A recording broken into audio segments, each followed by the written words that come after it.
think that student-centered approaches to learning that are more tailored, more customized, more real-world, more authentic, where we're engaging technology well, where students are moving at their own pace. We're really focused on whether they achieve skills and knowledge, and then we move them on to a next experience to do that. These complicated projects where students are working together on really learning and applying their knowledge in complex, important ways.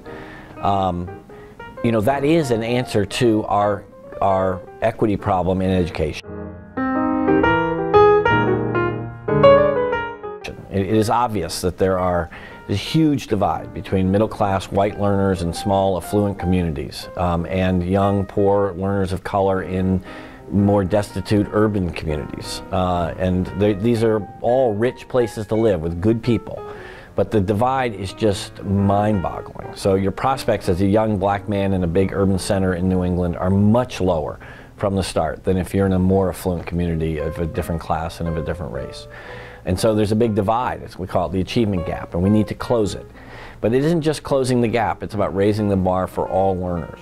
And it just makes sense if we had an education system that was aligned with what we know about how people learn, about what we know about how youth develop, about what we know about how to remediate and accelerate learning for learners who are too far behind. Those are student-centered approaches, and we want to maximize them more you know, direct, focused attention when it's needed, more independent learning when it's viable, small group learning focused on shared needs, but not large group instruction that involves a wide range of learners none of whom are going to benefit. So we just need to move off of batch processing to more customized approaches, and we think that that's a way to address the gaps.